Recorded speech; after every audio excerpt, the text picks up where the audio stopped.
bien, c'est une promenade à travers les châteaux privés en France. Et les propriétaires sont des nouveaux châtelains, c'est-à-dire que ce ne sont pas des héritiers, mais ce sont des particuliers qui sont tombés amoureux de propriétés, souvent désuétudes, et qui ont mis toute leur passion. D'où le titre Château et Dépendance, parce qu'ils sont tous en dépendance avec leur château. Attendez, j'avance un peu au hasard.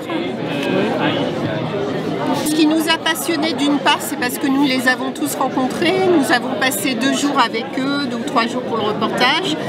Et c'était intéressant de connaître leur histoire et de visiter les lieux en leur compagnie.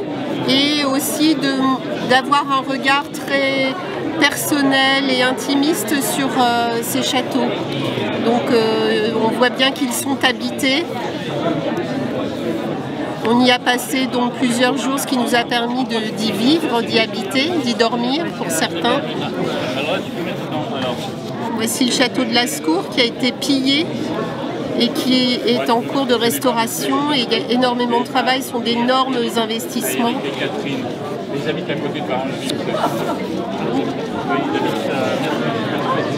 Là, c'est le billard, c'est le seul meuble que les cambrioleurs n'ont pas pu emporter parce qu'il était trop lourd. Il a été pillé tout au long des 10 dernières années. Le prince y habitait toujours dans une aile, mais le château était cambriolé pendant la nuit systématiquement.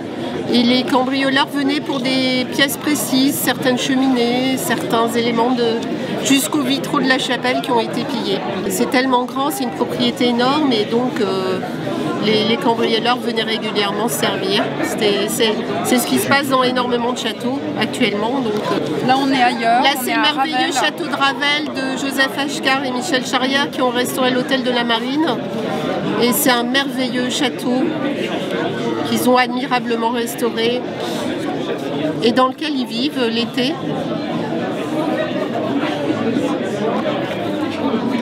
Une année, mais on a été un petit peu bousculé par les confinements.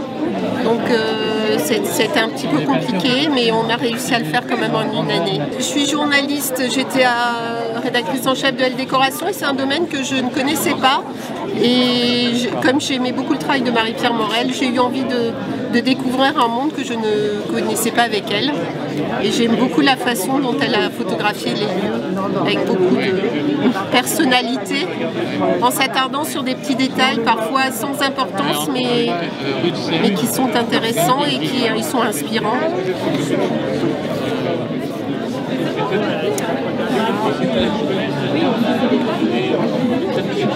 Là, c'est le château de Fléchère qui est un très beau château du XVIIe siècle. Ça montre les fresques. Et les fresques étaient cachées sous du plâtre.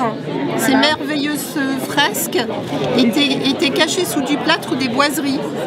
Et donc les nouveaux propriétaires ont commencé à le restaurer avec beaucoup d'amour.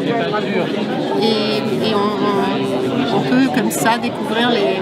Ça c'était des fresques du 18e et les autres du 17e. Là on est c'est ailleurs. Enfin voilà, ce sont des châteaux tous très différents et j'espère que le livre n'est pas ennuyeux.